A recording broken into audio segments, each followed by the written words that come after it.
Gênesis capítulo 22. Esse texto vai ser maravilhoso. Gênesis 22. Deixa eu entrar aqui. Vamos lá, então. Eu vou ler aqui com vocês, né? Eu estou lendo a Almeida Corrigida Fiel, tá? É uma versão um pouco mais antiga. E aconteceu depois dessas coisas que Deus provou, que provou Deus a Abraão e disse-lhe: Abraão. Aí Abraão disse: Eis-me aqui. E disse Deus: Toma agora o teu filho, teu único filho, Isaque, a quem amas, e vai-te à terra de Moriá, e oferece-o ali em holocausto sobre uma das montanhas que te direi.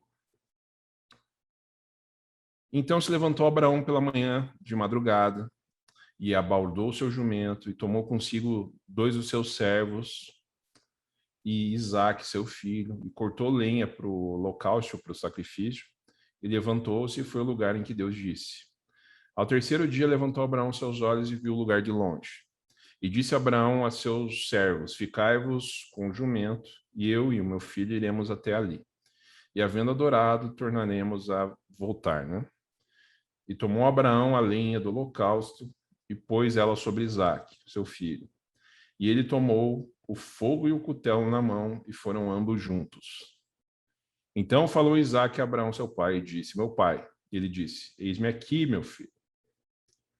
Eis aqui o fogo e a lenha, mas onde está o cordeiro para o sacrifício? E disse Abraão: Deus proverá para si o cordeiro para o sacrifício, meu filho. Assim caminharam ambos juntos e chegaram ao lugar que Deus dissera. E edificou Abraão ali um altar e pôs em ordem a lenha e amarrou Isaque, seu filho, e deitou sobre o altar em cima da lenha. E estendeu Abraão a sua mão e tomou o cutelo para imolar o seu filho. O cutelo é a faca. Mas o anjo do Senhor bradou desde os céus e disse: Abraão, Abraão. E Abraão disse: Eis-me aqui. Então disse: Não estenda tua mão sobre o moço, e não lhe faças nada, porquanto agora sei que temes a Deus e não negaste o teu filho, teu único filho.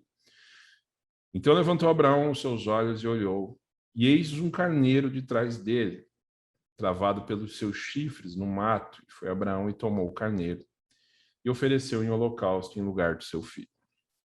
E chamou Abraão o nome daquele lugar de Senhor proverá, da onde se diz até hoje o monte do Senhor proverá, ou monte Moriá.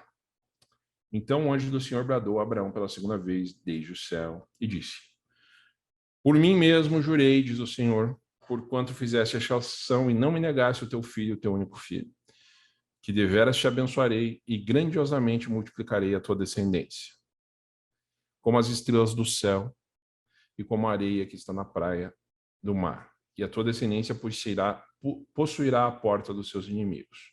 E em tua descendência serão benditas todas as nações da terra, porquanto obedeceste a minha voz. Então Abraão tomou os seus moços e levantaram-se. Espera aí que a minha bateria está acabando. Bom dia.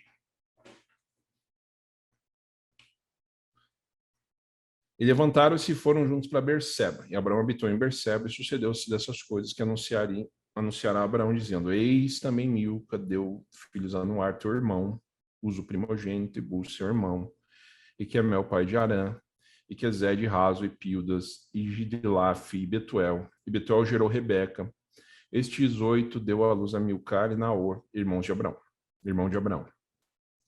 E sua concubina, cujo nome era Reumá, e ela também deu a Tebá, Gantás e Maca. Saiu bem audível aí meu áudio? Show de bola? Então, pessoal, esse é um dos capítulos, para mim, do Velho Testamento, um dos capítulos mais importantes. Só vai, para mim, ter outro capítulo tão importante no próprio sacrifício de Cristo, né? Ele inicia com um capítulo, com um aviso muito importante para o leitor, né? Deus pôs à prova Abraão, ou seja, o narrador já deixa entendido que não vai haver nada com Isaac. Porém, Deus precisa testar a fé e a obediência de Abraão. No verso 2, Quando Deus diz para Abraão tomar o seu filho, o seu único filho, Isaque, a quem amas. Eu vou fazer uma pergunta para vocês. O que vocês acham que o texto está dizendo com o seu único filho? Afinal, Abraão tinha tido também Ismael, né? Por que Deus está dizendo o seu filho, o seu único filho? Gostaria da participação de vocês. Vamos lá. Pode chutar. Eu vou falar. Eu acho que é porque era o filho da promessa, né? E o outro filho foi um filho não vou dizer da desobediência, né? Mas, assim, foi um filho que eles tomaram por decisão própria, né? Com Agar. Certo. Boa resposta. Alguém mais quer opinar? Nelson. Eu vou junto aí. Eu tenho para mim que é por ser o filho da obediência. O único filho que Deus prometeu para ele, né? Sim. Boa resposta também, Nelson. Niceia? Vai junto? Vai com os universitários? Eu não sei dizer, Vitor. Não sei. Não tenho nenhuma opinião sobre por que ele fala meu único filho. Porque ele considerava Ismael também, né? Sim. Esse texto, os estudiosos não fecham a questão. Mas uma das possibilidades é realmente que ele está se referindo ao único filho capaz de gerar a descendência de Abraão perante Deus, a descendência prometida, já que Ismael não tinha sido aceito como parte da aliança. Ismael não era o filho da desobediência, como muitas vezes a gente diz, mas era um filho que Deus aceitou naturalmente, abençoou, porém ele não era o filho escolhido para aquela aliança em que levaria a descendência de Abraão até para os escolhidos, né? Os ungidos, digamos assim, que depois seria o povo de Israel. Então, o texto ele nos mostra isso. Isaac era o filho da promessa. Então, é por isso, teu único filho nesse sentido capaz de levar a tua descendência à frente, né? Ismael já não era considerado como com essa possibilidade. No verso 2, a gente também lê a expressão muito interessante, vai-te à terra de Moriá, né? Ele fala para Abraão, vai-te à terra de Moriá. Interessante que em hebraico a expressão vai-te é lek-lekan, né? Traduzida, o Nelson vai saber melhor que eu falar em hebraico, né? Eu estou aqui dando aquele chute. Mas a tradução vai para, né? Lek-lekan. E essa expressão só é usada uma outra vez na Bíblia. Em todo o Antigo Testamento, essa expressão vai para, vai-te até o tal lugar, é só usada em outra referência, que é em Gênesis 12:1, quando Deus fala para Abraão, vai para a terra que eu te mostrarei, né? Então, essa expressão ele ocorre no Antigo Testamento só nessas duas passagens. O narrador tenta nos mostrar que é a mesma moldura, né? A ida de Abraão ao Monte Moriá é um rito de passagem de um estado para o outro, assim como foi o rito inicial, né? O rito inicial de conhecer a Deus, no primeira vez que Abraão segue esse comando, e agora é um rito de aliançar a confiança com Deus, né? O ponto central do texto é a respeito da fé de Abraão. Apesar da gente ter ali a submissão de Isaac, não é o que o texto deseja nos mostrar naquele momento. O teste a Abraão se mostra em 3 estágios, né? A apresentação do teste, a obediência e as instruções, né? A obediência a essas instruções e a aprovação ou a reprovação do teste. Então, a gente pode levar isso como um sentido bíblico de teste, né? Deus nos mostra o que ele quer de nós, ele pede obediência às instruções e, no final, ele vai nos aprovar ou nos reprovar. A narrativa desse capítulo ela é lenta, né? E é intencional. O sentido que o autor quer é gerar atenção naquele que está lendo. Então, ele vai descrevendo cada detalhe. Abraão selou o seu jumento, levou consigo seus servos, tomou seu filho, cortou lenha e partiu. Ele podia ter resumido isso numa frase, mas ele vai lentamente nos introduzindo a história, e a história toda segue nesse ritmo, né? Até o clímax lá, que é Abraão pegar a faca para fazer o sacrifício. Tem todo um sentido de tensão para mostrar o peso desse momento, como esse momento foi difícil, né? A palavra que mais aparece no texto, que é a palavra-chave, é a expressão ben, em hebraico, que significa filho. Ela é repetida 10 vezes. O que mostra que esse teste é severo, né? Abraão foi instruído a sacrificar seu filho, seu único filho. No texto não nos deixam claro qual que é a idade de Abraão, nem de Isaac ou Sara. Então a gente não sabe em que época exatamente aconteceu. Porém tem uma informação muito relevante, né? E eu preciso que vocês prestem bastante atenção nisso. Isaac parece que ele é acostumado a obedecer e a confiar no seu pai, né? E confiar na provisão de Deus. Porque Isaac não é uma criança. Ele é forte o bastante para carregar a lenha suficiente para um sacrifício nas costas, né? E certamente ele era capaz de resistir a seu pai já idoso, né? Se ele quisesse. Então, é importante a gente salientar, Isaac não foi obrigado a estar ali. Foi todo o processo ele permitiu, né? Ele consentiu voluntariamente a vontade do Abraão. Então é difícil até a gente saber quem que a gente admira mais, se é a coragem do Abraão ou a resignação mansa do filho, né? Agora eu queria analisar com vocês alguma dúvida nesse início, pessoal? Bem-vindo, Lerides. Boa noite, desculpa o horário, pessoal. Nada. Bem-vindo. Deus te abençoe, minha querida. Amém. Eu estava meio brabo com vocês no começo, achei que não viria ninguém, mas agora, vendo vocês, eu já acalmei mais meu coração, porque eu falei, gente, um texto tão importante, queria que todos pudessem acompanhar com a gente. Tá a caminho, tá saindo do trabalho. Quem? A Lid. Ah, tá bom. Posso colocar um ponto aí nessa parte? Até 2, meu querido.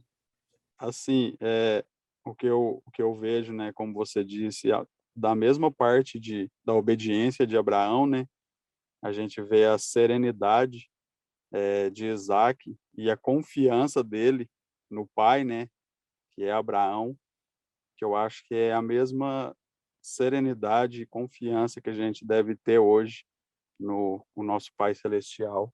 Amém. Que, independente do caminho que ele nos leva, muitas vezes a gente acha que é difícil, que vai ser ruim, mas ele estando no controle, eu acho que é a mesma forma ali que Isaac estava sendo direcionado pelo pai dele, Abraão, é como a gente está sendo hoje, né? Você no lugar de Isaac, Thiago, sendo levado para o abatedouro, qual seria a sua reação? Hoje, nesse momento, com a mente que você tem hoje? Eu creio que eu iria sereno e confiando no meu pai, né? Confiando na direção dele e o que ele iria fazer, eu creio que seria a melhor escolha, independente do que iria acontecer, né? Eu tive que passar por isso com a minha pequena Miriam. A gente acreditava que ela iria sair bem, né? Lá da UTI, mas infelizmente não foi o que aconteceu. Então ela ficou lá internada por 9 dias. Então eu passei com a minha esposa 9 dias de muita angústia, de muita esperança e acreditando em Deus que no final o que ele fizesse seria o melhor para nós e o melhor para ela, porque a gente deixou ele no controle e no final a decisão melhor, apesar de dolorida, apesar de sofrida, a gente sabe que a vontade dele sempre vai prevalecer, né? Então, eu sempre me vejo nessa parte e Isaac, eu acredito que ele estava dessa mesma maneira ali, apesar de pode ter vindo pensamentos negativos, mas ele confiou no pai dele, ele confiou em Abraão que no final tudo iria sair da vontade do pai. Amém. Cara, e eu posso ser, eu sou testemunha da forma que você lidou com um fato tão difícil, e sei que Deus te deu muita força naquele momento, porque realmente é algo muito difícil a gente aceitar, né? Algumas coisas assim tão complexas. Mas obrigado, gostei da resposta. Ser como Isaac é um desafio, né? É um desafio para todos nós. Eu já não sei como eu agiria. acho que eu ia acabar tendo um pouco de dificuldade. Não sei mesmo. Senhor, não precisa me provar nisso, tá? Eu tô bem tranquilo. Mas vamos lá. Mas obrigado, Tiagão. Você é um exemplo, cara, de verdade mesmo. Em nome de Deus, o nome de Deus nesse texto, gente, é interessante. Ele aparece em duas formas. Na primeira metade é Elohim e na segunda Yahvé. Então, esse que é o problema das traduções que nós temos. Elas não nos mostram a riqueza do texto, né? Elas fazem uma simplificação. Então a gente não percebe assim algumas nuances muito significativas, né, que o autor desejava nos trazer, né? Elohim é um nome que é dado a Deus lá no Gênesis capítulo 1, né? Deus como criador, né, dos céus e da terra. E Yahvé é o nome dado, é a ênfase dada ao nome de Deus com um pacto relacional com Abraão, né, e sua descendência. Tá certo ou não? É isso mesmo? É isso mesmo? Show. Então não tô copiando tão mal assim as coisas que eu tô lendo. Muito se especula, né, do motivo do uso dessas duas titulações no texto, mas não dá para bater um martelo. Mas é interessante a gente pensar, o que será que o narrador queria dizer com isso? Em usar metade do texto. Alguns dizem, isso é uma prova de que o texto veio de duas fontes diferentes. Uma fonte se usava Elohim, outra Yahvé. Mas talvez não seja tão simples assim. Talvez a coisa realmente tenha um motivo que a gente não sabe, né? Uma marca desse texto, que para mim é especial, é a respeito do teste, né? A palavra hebraica usada para testou no texto, de novo a questão das traduções. O hebraico ele tem várias palavras com o mesmo significado, mas com sentidos diferentes, né? No português vale mais a entonação ou o contexto, né? No hebraico você usa uma palavra para definir. Então, testou nesse caso não significa induzir a prática do mal, mas sim testar alguém para ver se aquela pessoa se mostra digna diante de um desafio. É essa palavra em hebraico que é usada no testou, né? Satanás ele tenta nos destruir nos tentando, e Deus nos testa para nos fortalecer. Então, Deus nos testa, Satanás nos tenta. Essa é a diferença. Não existe teste por parte do mal e existe teste por parte de Deus. Porque o teste, você pode falhar no teste e você não vai ser destruído. A tentação, não. Ela é diferente. Ela já tem um sentido negativo para te induzir a errar mesmo, né? O nome de Abraão, no chamado de Abraão, desculpa, nesse teste, ele está sozinho, né? Vocês percebam que ele vai sozinho, ele vai com os servos, mas a sua família, Sara, a pessoa ali que realmente faz parte da sua afetividade, ele não leva, né? Então, tem muita semelhança com o primeiro chamado, em que ele é chamado a se despedir da sua família, dos seus parentes e seguir aquilo que Deus tinha dito, né? Isso nos mostra que a fé é um caminho solitário, né? É um sentido entre nós e Deus. Então, não a gente é casado, a gente tem amigos, a gente tem líderes, a gente tem liderados, mas o nosso caminho com Deus é sempre solitário. Opa, apareceu uma coisa aqui, amor. do Zoom. Enfim. É que ele tem limite, né, de tempo também. Apareceu que foi, agora está ilimitado. Você prorrogou, parece. Ah, pode ser. Então, vamos lá. Então, no chamado de Qualquer Abraão, coisa esse que teste... cair, eu mando de novo, desculpa. Tá bom. Se caiu, O chamado de Abraão a esse teste de fé, ele é um chamado solitário, né? E como é difícil, né? Muitas vezes a gente saber que vamos ter que passar por esses momentos sozinhos, sentindo que nós estamos sozinhos, mesmo às vezes com pessoas que nos amam do lado, pessoas que querem o nosso melhor do lado, a gente muitas vezes passa por testes de fé sozinho. E é o deserto, né, muitas vezes, que nós somos colocados e a gente acaba não entendendo. E aí parece que Deus foi embora também, que está só você lá sozinho, caminhando naquele caminho difícil e tudo fica nublado, né? Quem não passa por isso na vida? Isso faz parte, né? Isso mostra que a gente precisa ter essa resignação, muitas vezes uma coragem, muitas vezes que não é nossa. O sacrifício de Isaac é um dos temas mais difíceis do Antigo Testamento. Gente. Nem preciso dizer por quê, né? Sacrificar o próprio filho, né? É uma coisa assim. Há muitas controvérsias, muitas tentativas da gente entender. Por exemplo, a época de Abraão, o sacrifício humano era uma coisa comum entre os outros povos. Então, talvez Abraão não tivesse entendido aquilo como algo totalmente fora do contexto cultural, né? Mas também é uma especulação. Por que ele aceitou tão solenemente a fazer isso, né? A gente tem alguns teólogos como Kierkegaard que acham que a ideia de Deus pedir para um homem transgredir uma lei moral e ainda por cima colocar o filho que ele tinha esperado a vida toda como um sacrifício é algo assim, do ponto de vista humano, é muito absurdo, né? Você condenar um inocente à morte por algo que ele não fez e tirando a possibilidade de aquele pai fazer isso com o próprio filho é uma coisa assim que para Kierkegaard e vários outros teólogos é algo assim bem absurdo. Porém, gente, dentro do ponto de vista humano, o contexto é muito absurdo mesmo, é complicadíssimo, né? Porém, dentro da cosmovisão bíblica, quando a gente olha a Bíblia no seu aspecto geral, essa demonstração de fé é aquele momento em que Deus coloca seu servo diante de um teste supremo, né?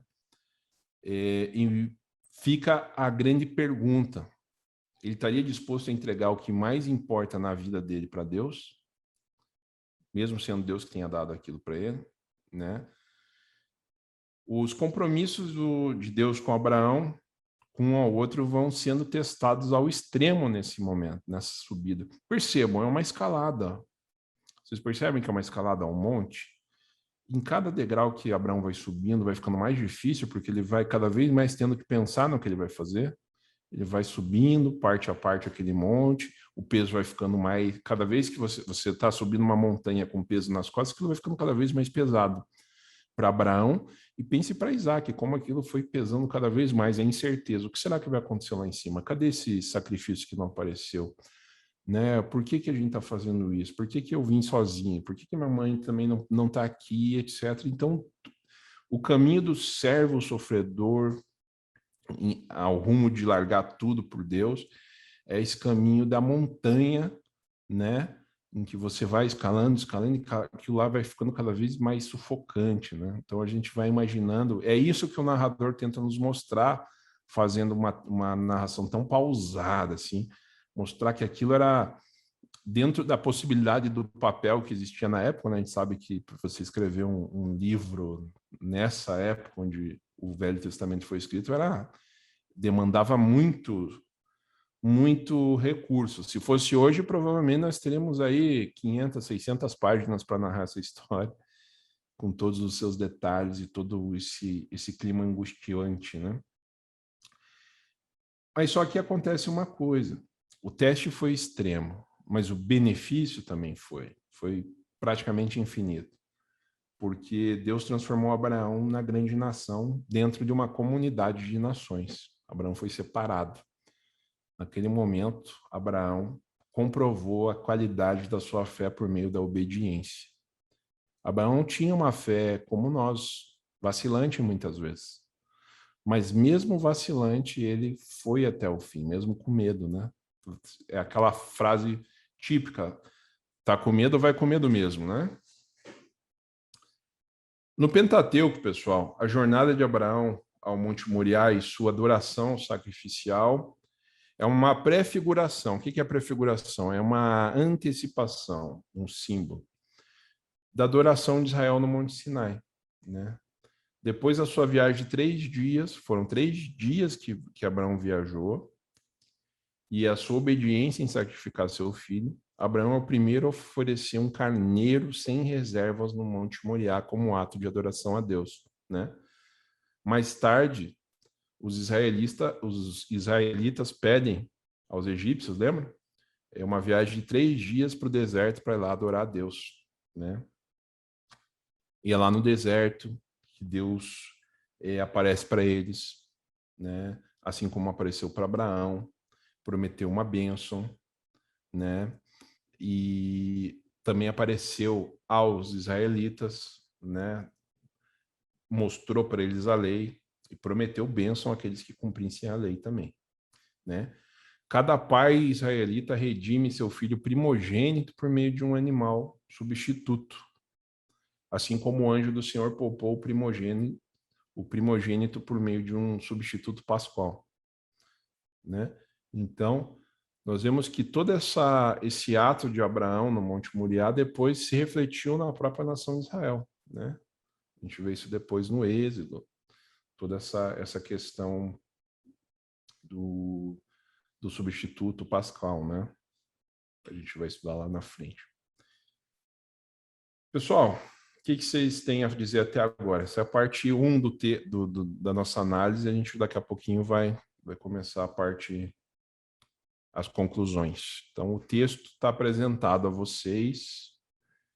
O que vocês acharam? O que vocês têm a comentar? Fiquem à vontade.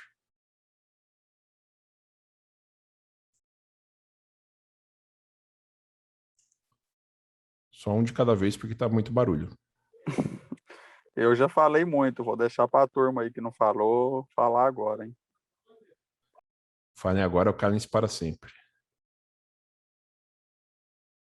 Boa essa. Forte ou não? Acho que é um exemplo muito importante para nós como cristãos hoje, esse posicionamento de Abraão, né? Porque ele tinha uma confiança muito forte em Deus. E para nós hoje eu vejo assim que um dos principais desafios é a gente manter essa confiança, né? Se mover muitas vezes pela direção de Deus, pela voz de Deus e seguir firme, confiante, sem dar aquela vacilada. Ele poderia no meio do caminho dizer, mas será mesmo? Vamos voltar? Ou será que continuo, né? Mas a gente vê ali que em nenhum momento ele apresentou essa oscilação, ele tinha aquela fé firme, né, uma fé de fundamento. Então vejo que isso assim é um grande exemplo para nós, né? E a gente vê que o filho também ele demonstra uma submissão, uma obediência, né? Se você for olhar hoje para as gerações, para os filhos, para os comportamentos, né? E a gente vê isso na vida de Jesus também, né? Sempre na direção do Pai, na submissão do Pai, na vontade do Pai, né? Então acho que essas lições elas são bem importantes assim para nós como um grande exemplo realmente, né? Bacana, isso é muito bem exposto, acho que é isso. Eu sempre me pergunto, é uma questão que eu faço. Abraão tinha uma fé que ele tinha porque Deus tinha se manifestado visivelmente para ele, ou ele teria se não tivesse tido algumas revelações. Então, às vezes a gente contextualiza a nossa fé com base, muitas vezes as pessoas não têm revelações tão diretas, ou Deus não se mostra tão ativamente. Então, para nós é um pouco, para a maioria é um pouco mais difícil, né? Manter uma fé firme em Cristo, às vezes sem sinais sobrenaturais, né? Então, no Antigo Testamento, a gente vê muito esse mover sobrenatural. Então, a nossa fé pode ser comparada de Abraão muitas vezes em muitas coisas, né? Porque, claro, ele tinha todo um um background sobrenatural que faz, ele se confirmava. Não, Deus existe, eu tenho certeza. Se ele falou isso, eu vou cumprir porque ele está lá. Tem muito disso, vocês concordam com essa questão? Né? Às vezes a gente acaba diminuindo a nossa própria fé porque eu não fiz, eu não teria coragem de fazer tal coisa. Mas se Deus tivesse aparecido para você, te dito, será que você não teria? Então são coisas. Talvez que a gente tenha uma fé talvez semelhante, sabe? Só às vezes nos falta o contato direto e mais. É por isso que é uma coisa que eu tenho buscado em mim, eu tenho falado para vocês, essa busca, né, desse sobrenatural na nossa vida, né? Para a gente poder ter mais certeza, né, mais confiança. Depois eu vou contar o que aconteceu no fim de semana passado aqui para vocês, bem interessante, inclusive. Amor. Oi. Eu achei interessante a parte que você falou de Isaac, né? Eu nunca tinha visto com esses olhos, assim, sobre esse confiar dele né, no pai, e também não achar que ele fosse criancinha, né? E fosse já uma pessoa maior. Então, você acha que Isaac nem questionou, não falou nada, simplesmente carregou quietinho? Porque também subiu só os dois, né? Eu acho que sim. Eu acho que Isaac não questionou. Eu já explico por quê. Acho que Isaac, ele era Deus viu... Por que Isaac era o filho da promessa? Ele não foi colocado ali à toa. A gente tem que pensar nisso. Deus formou Isaac com um sentido muito claro, ser o filho da promessa. Então ele teria que se portar como filho da promessa. Então Deus não...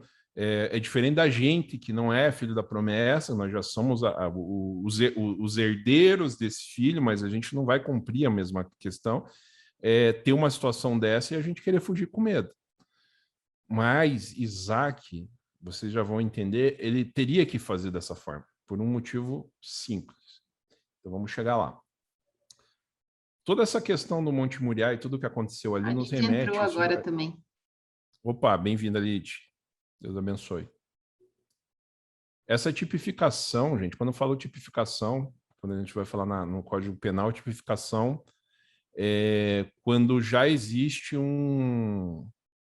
Como que é a tipificação, amor? Agora me fugiu aqui. Tipificação, o que significa? Eu falei 3 vezes aqui, eu tenho que explicar o que é. Nossa advogada esqueceu. Tá, não lembro, também não lembro. Mas tipificação é como se algo fosse previamente... Você já tem aquilo... A tipificação de um crime é quando algo é muito descritivo, né? Alguma coisa assim, é um crime tipificado. Eu não lembro, amor, agora você me pegou. Não, a tipificação você tipifica, você mostra como a coisa é para aquilo ser aquilo de fato. Então, você fala, para ser um crime, tem que ter esse elemento. Isso está tipificado. É exatamente isso, né? Então, quando eu falo em tipificação aqui, eu já falei 2 vezes, vou falar a terceira, a tipificação desse ato que ocorreu, ele nos remete ao sacrifício de Cristo, né? A declaração de Abraão, que Deus proverá o cordeiro, ele remete à oferta de Deus do cordeiro para salvar o mundo. A provisão divina do carneiro no Monte Moriá tipifica o sacrifício de Jesus. No final das contas, né, Deus providencia o verdadeiro cordeiro sem defeito que ele coloca no lugar da humanidade. E esse cordeiro de Deus morre no lugar dos eleitos, para que esses possam viver, né? Então é importante a gente notar essa questão do cordeiro que morreu no lugar de Isaac. Isaac era um eleito por Deus. E Cristo morre no lugar daqueles eleitos através da geração de Isaac, o povo prometido. Uma questão que eu vou fazer para vocês e vocês não precisam me responder, mas que suscita. A salvação é para todos? Cristo morreu para todos ou Cristo morreu para os eleitos? Fica aí para a próxima. Perguntem ao pastor de vocês. Você quer deixar o pastor assim, sem resposta, às vezes faz umas perguntas dessas. Ele vai adorar, com certeza ele vai. vai ficar bem feliz. Mas, brincadeira à parte, então é uma questão. Cristo morreu pelos eleitos ou ele morreu para toda a humanidade? Ah, não vou aguentar. Nicéia.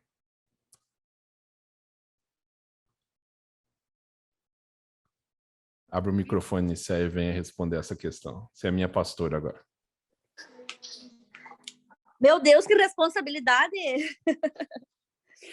Então, eu acho que ele veio para todos, Vitor. Veio para todos. A minha opinião é que ele veio para todos. Certo. Boa resposta, Maria. Que todos tenham a oportunidade de acessar a graça, que é um favor imerecido, que não seria certo. Por merecido.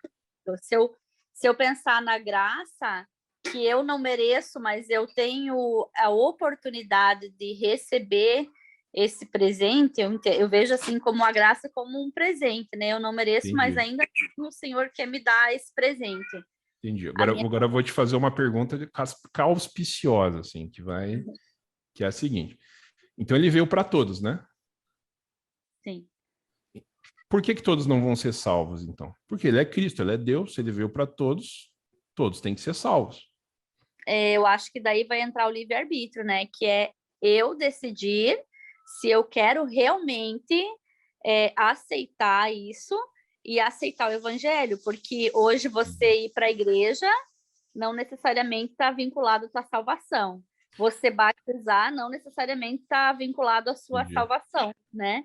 Mas eu acho que você decidir realmente ser uma nova criatura em Cristo Jesus, né? As coisas velhas ficar para trás e aquele negócio assim de morrer para mim.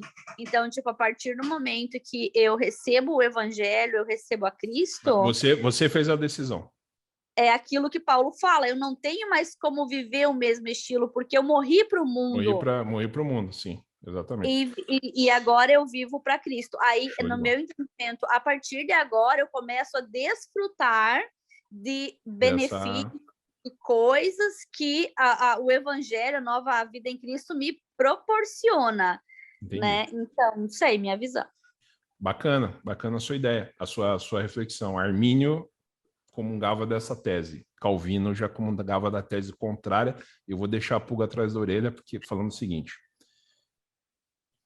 Paulo nos diz que Deus nos amou e nos escolheu, ou seja, nos elegeu. Isso Paulo diz, desde antes da fundação do mundo.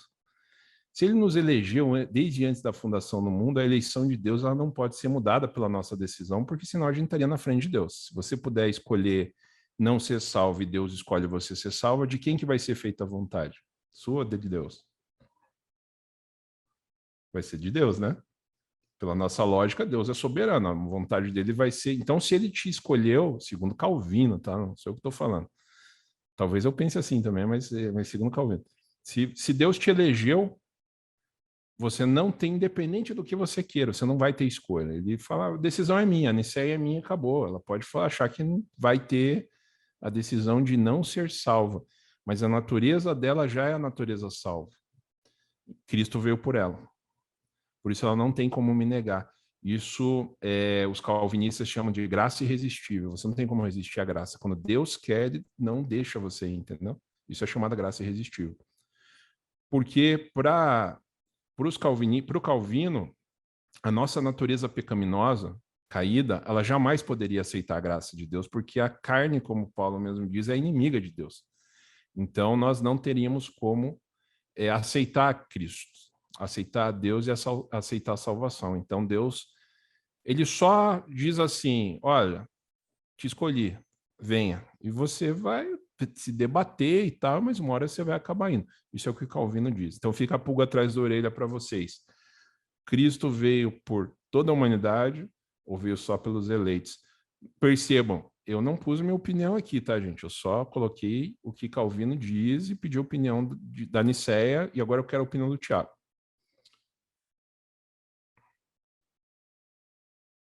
Tiago. Opa, peraí, estava ativando aqui o... Então, essa discussão é longa, né? É longa, mas interessantíssimo.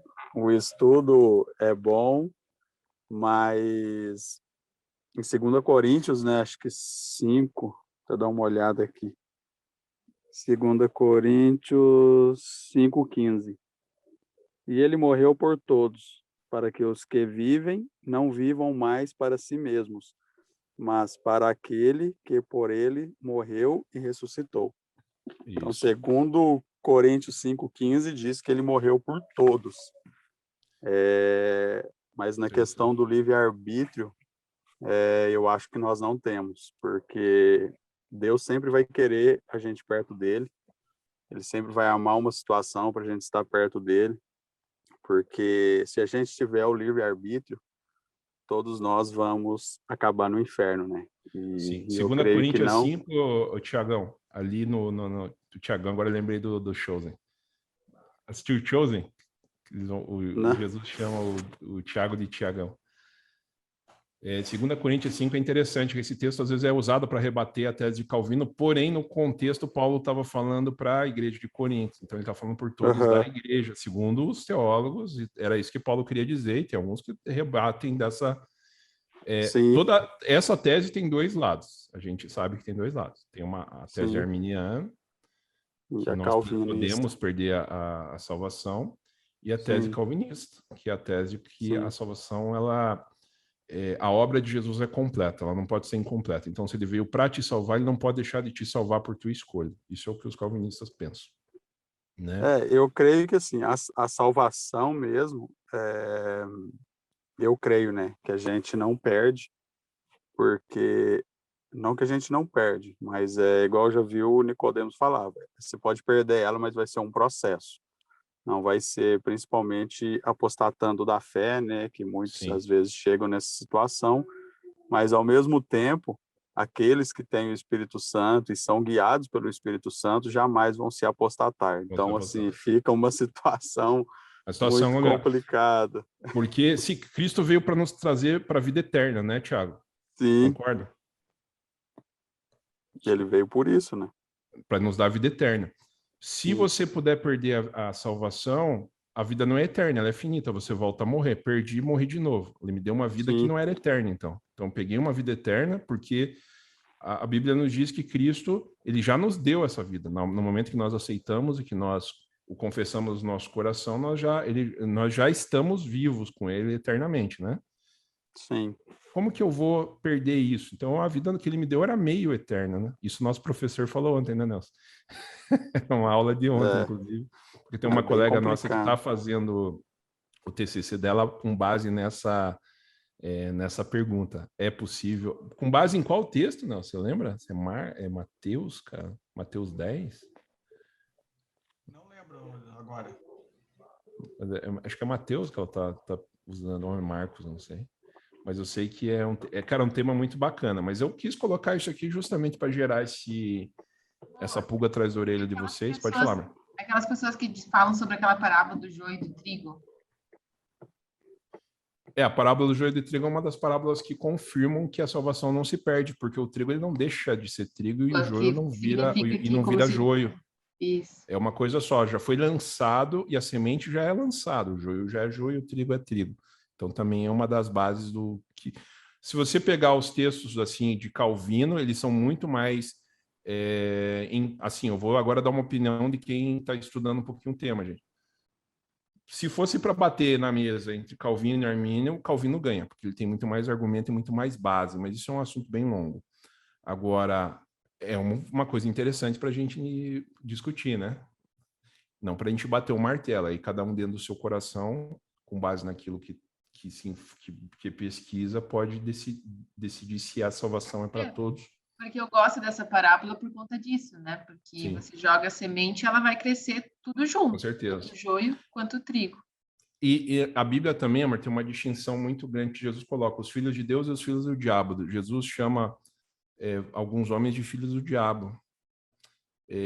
Isso também suscita uma ideia de que algumas coisas já estão estabelecidas, né? É uma discussão bacana.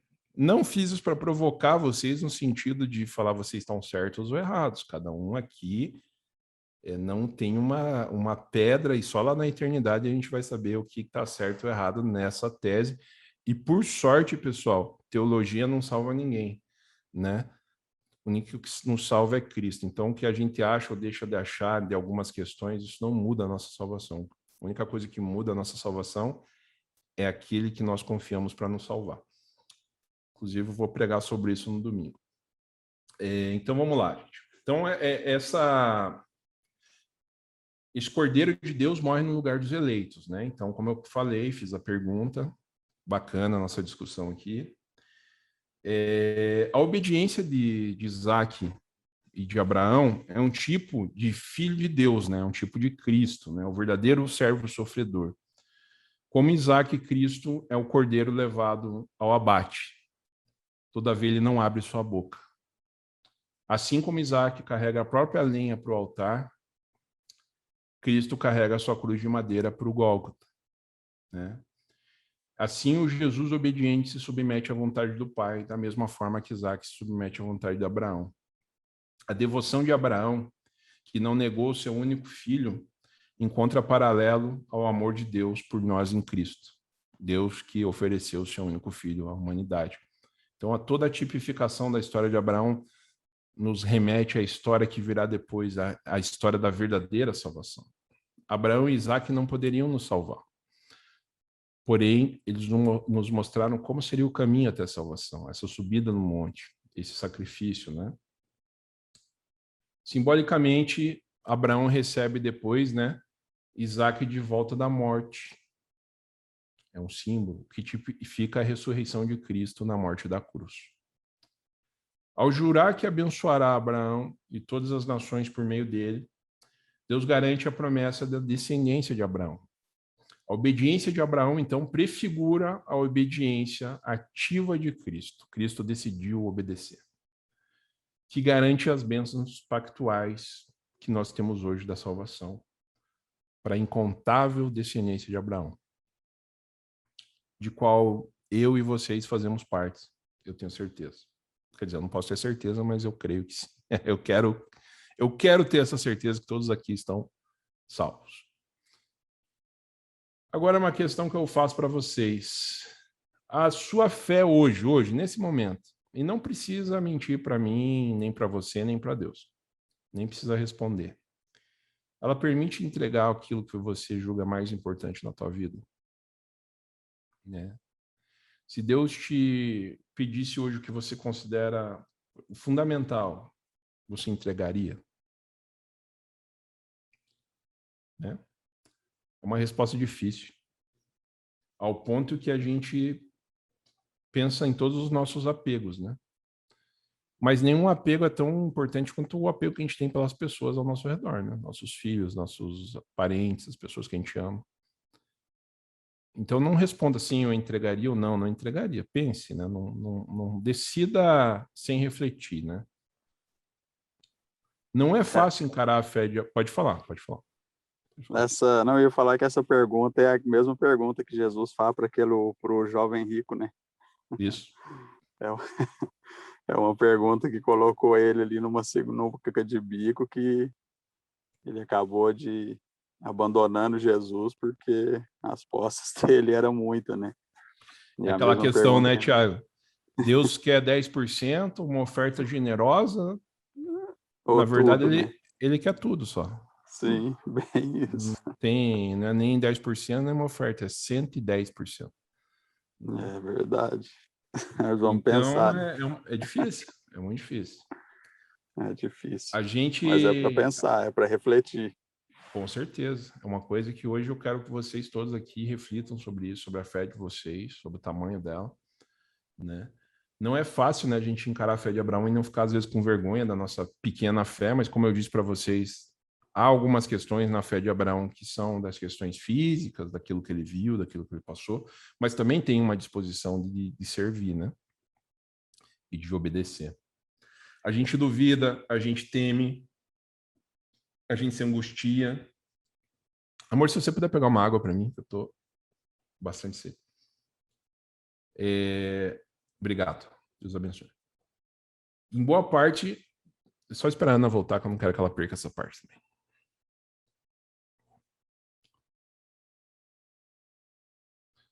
Essa questão da eleição Isso gerou muita treta na igreja nos últimos séculos, né? Essa questão de Calvino e tal. Mas é uma das questões mais interessantes. O que você está lendo aí, Nelson? Deixa eu ver. A salvação. Aí. Sistemática. Essa parte... Tô escutando aqui e preparando meu trabalho de exegese. Boa, coisa boa. Cara, eu comprei todos os livros de grego e não vou poder fazer matéria. Que maravilha, né? Tem tudo isso aí. Nem sei como usar. Guarda lá. Tá. Se for doar, sabe para quem, né? Vou fazer uma pós depois em línguas originais. Vai precisar. Cara, fazer uma pós depois. Que... Não é que eu vi teu livro, eu lembrei do meu aqui. Então vamos lá, gente. A gente tem dúvida, a gente se angustia, né? Boa parte porque a gente não crê. Tudo é tão difícil, né? Para as almas que não entregam tudo a Deus. E nós somos essas almas que não entregam tudo a Deus. Não adianta a gente dizer que não, você fala, não, eu entrego tudo a Deus. Não, você sabe no fundinho que você tem partes da sua vida, das suas coisas que ainda não estão na mão de Deus totalmente. Né? Um apeguinho aqui, um apeguinho ali. E tá tudo bem, você é humano, você não precisa temer, você é pecador. Deus não está esperando que você tenha a mesma postura de Cristo em todos os momentos, mas Ele está te preparando para isso. É o processo de santificação, né? Entregar tudo a Deus é um ato sacrificial, né? Jesus é muito claro, se alguém deseja me seguir, negue-se a si mesmo, tome sua cruz e me acompanhe. É a frase mais difícil de toda a Bíblia, porque você vai numa igreja procurar conforto, você vai numa igreja procurar bênçãos, você vai numa igreja procurar alívio, e de repente tem um cara lá que fala que pega uma cruz e venha. Não é isso que eu quero, já estou sofrendo, por que eu tenho que levar mais uma cruz, né? Não é um ato fácil, não é fácil a gente aceitar o que Jesus nos pede. Por isso que o cristianismo tem uma parte no The Chosen que é fantástica, que Jesus fala assim, para os que não me seguem, eu não exijo muito, eu exijo bem pouco, mas para os que me seguem, eu exijo tudo. É simples assim. Todos nós vamos ter que nos entregar. Vai chegar um dia na sua existência que você vai ter que entregar a sua vida a Deus. Vai ser aquele momento que você vai fechar os olhos e que nada mais que você acha importante aqui vai poder ficar contigo. Você não sabe quando vai ser, mas vai chegar esse dia. O dia que você vai fechar os olhos pela última vez e o ar não vai mais entrar nos seus pulmões e tudo que você julgou importante, tudo, vai deixar de existir para você. E você vai ter que entregar tudo a Deus. Isso não vai ser uma opção, pois tudo é dele, né? Porém, a gente tem a oportunidade de fazer isso enquanto não somos obrigados, enquanto é opcional, né? Deus nos dá a oportunidade de a gente fazer essa entrega para ele antes desse momento derradeiro, né? O seu carro, os seus bens, as pessoas que você ama. Vai chegar um dia, e eu espero que para todos demore bastante, em que você vai estar olhando para tudo aquilo que você mais amou, que você acumulou, que você lutou, os teus diplomas, os teus... tudo. E você vai estar olhando pela última vez. Deus vai falar, agora eu vou pegar, é meu, daqui, né? Inclusive, todas as pessoas que você ama também vão estar nesse rol de coisas que você não vai, de seres, de pessoas que você não vai mais, pelo menos por um tempo, poder olhar, né? Então, a gente tem a oportunidade agora. E a minha pergunta... E Deus não está pedindo para você fazer tudo de uma vez. Ele pede em prestações suaves. Deus é muito generoso, ele nos dá tempo, né? Ele nos dá tempo de colocar as coisas na mão dele, de entregar as coisas na mão dele. E a minha pergunta é o que você tem entregue a Deus? Qual está sendo o seu sacrifício?